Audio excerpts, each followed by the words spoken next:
Beberapa saat lalu, dunia maya dihebohkan dengan aksi para peternak sapi perah dan pengepul susu. Mereka membuang ribuan liter susu, bahkan mandi dengan susu sapi.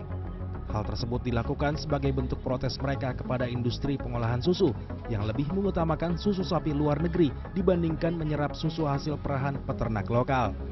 Beruntung aksi tersebut tidak berkepanjangan. Akan sayang sekali jika bertonton susu sapi perah hasil peternak lokal dibuang percuma. Namun di Indonesia sendiri, tingkat konsumsi susu masih tergolong rendah.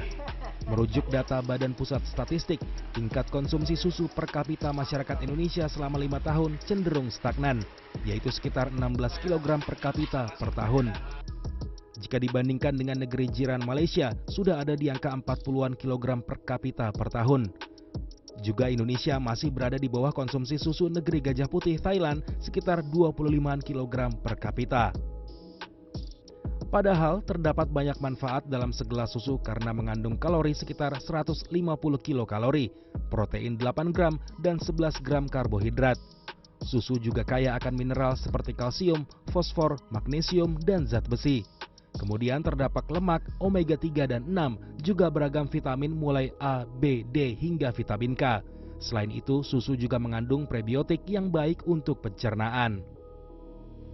Susu sapi yang dikonsumsi di Indonesia mempunyai beberapa bentuk. Pertama, susu sapi murni, kemudian susu UHT, dan susu bubuk. Untuk susu sapi murni, yang harus diperhatikan adalah tingkat higienitas dari produk susu tersebut. Sedangkan untuk susu ultra high temperature alias UHT, adalah susu yang sudah diolah dengan suhu tinggi dan didinginkan dengan cepat sehingga meminimalisir pertumbuhan bakteri dan masa simpan yang jauh lebih panjang. Sedangkan susu bubuk adalah susu segar yang mengalami proses pengeringan untuk mengurangi kandungan air pada susu.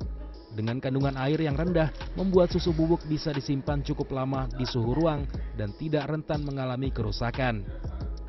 Nah, bagi yang mempunyai balita, susu formula bubuk kerap dijadikan pengganti air susu ibu atau ASI. Seperti Afradia Nataya Baniantoro atau biasa dipanggil Afrad, putra sematawayang pasangan Shanti Wulansari dan Trihandoyo yang masih duduk di playgroup ini gemar mengkonsumsi susu formula. Setelah lepas ASI pada usia 2 tahun, sang ibu mengganti asupan susu Afrad dengan susu formula. Sedangkan saat bersekolah, agar praktis namun tetap terjaga konsumsi susunya, sang ibu membekali Afrad dengan susu UHT. Enak. Enaknya gimana rasanya? Manis apa? Susunya manis. Manis ya? Hani. Manis. Apa lagi? Seger nggak? Juga. Suka minum susu kamu? Juga cucu. Susu apa? Cucu. Susu putih apa susu coklat? Cucu kok. Putih apa susu coklat? Cucu kecokak. Namun sang ibu pun tidak sembarangan memberikan susu formula kepada sang buah hati. Bermacam kandungan dan manfaat susu diteliti dengan pasti agar kesehatan sang buah hati selalu terjaga. Kalau saya pertimbangannya kandungan gulanya. Jadi saya pilih kandungan gula yang paling sedikit atau paling minimalis dari susu itu, baik susu formula maupun susu UHT. Kenapa Mbak? Karena kalau isu-isu yang terbaru kan gula itu menyebabkan diabetes dan kegemukan dini ya. Makanya itu kita pilih yang susu formula maupun susu UHT yang rendah gula. Namun terdapat sebagian orang yang tidak dapat mengkonsumsi susu sapi. Hal ini dialami Janitra Azani, putri ketiga dari Nindita Setiawati yang baru berusia 9 bulan ini justru alergi terhadap produk susu sapi. Berbeda dengan dua kakaknya, Kirana Nareswari berusia 10 tahun dan Umar Radeva berusia 3 tahun yang baik-baik saja mengkonsumsi susu formula. Sang bungsu justru bermasalah ketika mengkonsumsi susu formula setelah lepas masa ASI selama 1,5 bulan. Karena pikirku kakak-kakaknya sebelumnya pakai sufor juga, tanpa konsultasi sama dokter kok baik-baik aja lah.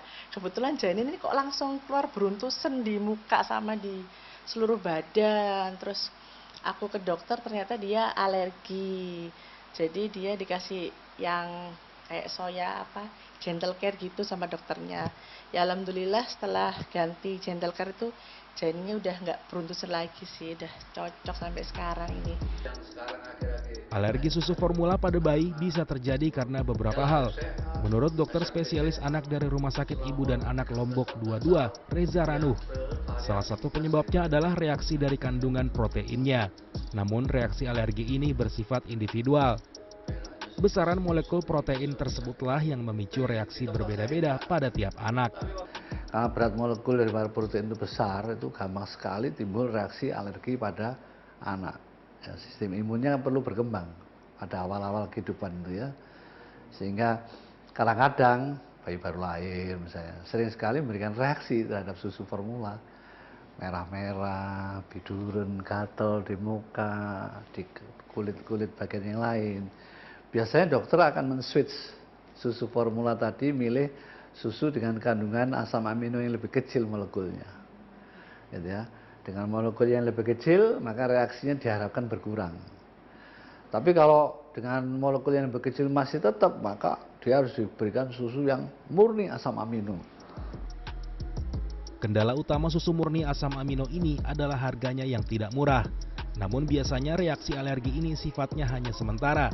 Kecuali anak tersebut lahir dari seorang ibu dan ayah yang alergi, maka potensi alergi susunya akan lebih besar dan otomatis durasi mengkonsumsi susu full asam amino ini akan lebih lama.